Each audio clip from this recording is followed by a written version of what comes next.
And it is now 3:30 on the East Coast. And just to update everyone who is just joining us, President Biden has made the decision to drop out of the 2024 presidential contest. This happened at about 1:45 Eastern time, so almost 2 hours ago, of informing his campaign team just a minute before he put this statement out, where he said, "It has been the greatest honor of my life to serve as your president.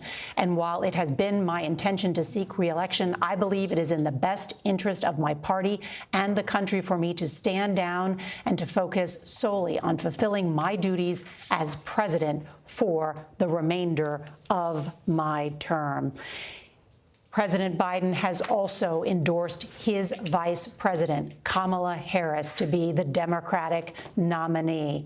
And we have also heard from the Clintons in a joint statement saying they endorse the vice president to become the nominee because, in their words, America's future depends on it.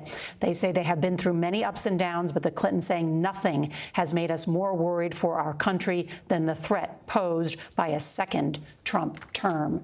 I want to bring in Ed O'Keefe, who covers the White House as well. And this has been a difficult decision for President Biden, who has been described as very angry as he is still recovering from COVID at his home in Delaware. What ultimately moved him to make this decision? Well, we're still trying to figure out exactly what it was, but there were obviously a collection of things that were occurring, and the latest that had come essentially in the overnight hours is the fact that money was becoming an issue. Donald Trump now has more money on hand than Joe Biden does in his campaign coffers, and so that was a signal that after weeks of hearing that donors were withholding large sums of money not only to his campaign, but to the various super PACs that run ads and try to find people across the country to turn out and vote, that it was going to become difficult to keep the lights on, conceivably, in the coming weeks and to pay for the advertising and the travel and the staffing necessary across the country. So that was another factor that had emerged just in the last day, essentially. We don't know that that is necessarily the one, but it is a big data point that affects any candidate when they're in the crunch if they start to see money issues. This appears to be becoming a conversation about how do we formally nominate her, the vice president, and then who do we pick as her running mate? There are no indications yet, and Bob has reported this as well, that there are no others currently planning to step up and challenge her after the president said what he said this afternoon, endorsing his running mate.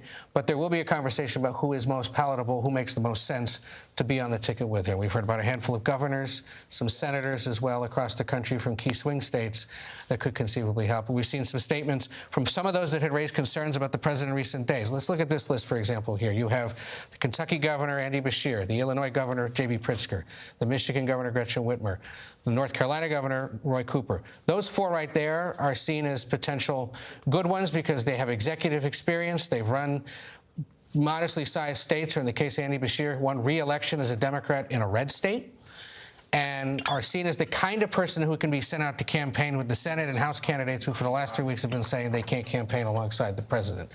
Others on that list, Mark Kelly from Arizona would be an interesting pick, the former astronaut from a swing state. There's a Democratic governor who could replace him, what might deliver a much-needed battleground state. Those are the kinds of conversations going on right now with Democrats. Well, certainly the same still exists today about that blue wall that the Democrats, assuming that Vice President Kamala Harris could carry the same states that they did in the last election, the most contested ones being the blue wall, giving Pennsylvania, Michigan, Wisconsin, and Governor Josh Shapiro of Pennsylvania very popular in that state and popular with people who voted for Trump. So his name also at the top there. Robert Costa. Norah, I just stepped off set for a few minutes to get calls from a couple of the people closest to President Biden and some fascinating new details to share with you.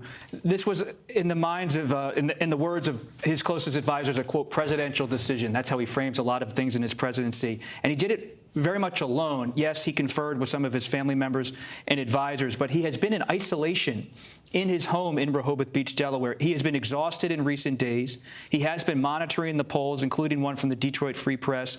The weight of this all, as he's been coughing all weekend alone, has been enormous on his shoulders. He has felt wounded at times from how fellow Democrats, including from the Obama-Biden administration, have talked about him publicly, how he feels pressured to get out of the race. But he kept this decision extremely close. His son Hunter, reportedly in California, not in Rehoboth Beach, Delaware, this weekend. He's talking to his sister Valerie, talking, of course, to the First Lady, Jill Biden.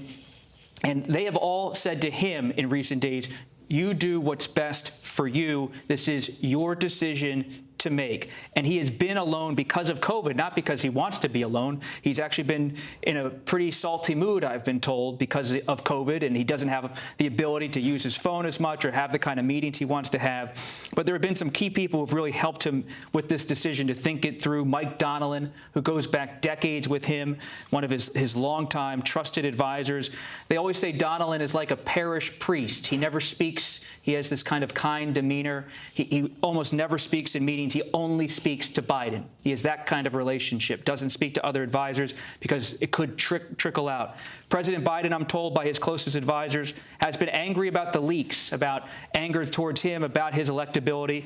He has also made clear to people privately that Vice President Harris needs to be fully supported. And they're watching in the coming days. Not only does President Biden address the country, but will she address the country in some capacity? Now, it's unusual for a vice president to have a national address, but she could make some sort of major speech that's not formal with the office of the vice presidency, but a political speech to reintroduce herself to the country. And as late as yesterday evening, some of the people closest to Biden still believe the decision was fluid, was being active, that this is something that came together with 3 or 4 people in the last 6 to 12 hours. And that I can confirm, having reached out to some of the folks who even this morning, like Cedric Richmond on our air, on Face the Nation this morning, coming out and backing Joe Biden, saying he is staying in this race. I've reached out to others from the campaign who said they were also surprised because they went out in fight mode this morning saying he's dedicated, he's not giving up. It was news to them when this was announced. You know, when it comes to the vice president, Norah, it's important to remember, this isn't the first time the question has been asked, is she ready?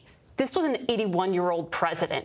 Every single interview Kamala Harris has done, she's been asked, are you ready? Because she was a heartbeat away, and that meant something for an 81-year-old president. I was just looking at my last interview with her, and she said, yes, I am, if necessary, but Joe Biden's going to be fine. That was last September. That's how long we've been talking about Joe Biden's age as a factor in this election and a worry for the electorate. But during the Democratic primary process, we were told, put that aside. The public was told it is not a factor in his viability. And yet, 3 weeks ago, that changed completely at the debate. We watched it. We covered it in that moment, and the ground shifted. It's an excellent point about how much has changed in such a short period of time. And now, while Kamala Harris has been endorsed by the president, by the Clintons, by a number of other top governors say they will not challenge her at this hour, there is still a test that presents itself when running for president of the United States. There is no sharper spotlight than a presidential race. It does things to people. It changes them. It changes people's views of them. No matter how qualified you are, people have stereotypical views. It is a tough grinder to run for president of the United States. She has the benefit of having run for president. She has the benefit of being 4 years almost in the vice presidential mansion in the White House side by side. Joe Biden has kept her in a lot of these key decisions by her side, but now this will test her and those around her in a way that she's not been tested to this point.